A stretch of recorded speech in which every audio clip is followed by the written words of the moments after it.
ప్యాంక్రియాస్లో stones వచ్చినప్పుడు surgery చెయ్యాలా వద్దా అనేది చాలా వరకు మనకి డిబేట్లో ఉండే పాయింట్.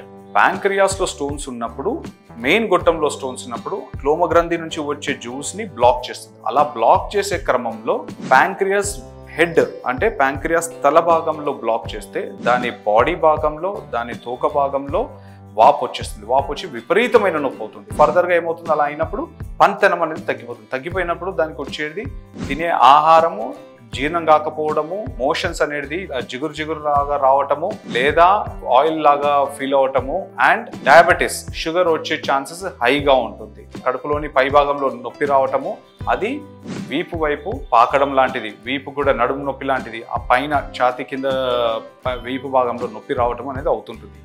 ఈ నొప్పికి, అజీర్తికి ఈ సిమ్టమాటాలజీ బట్టి మనం ట్రీట్మెంట్ అనేది చేయడం జరుగుతుంది.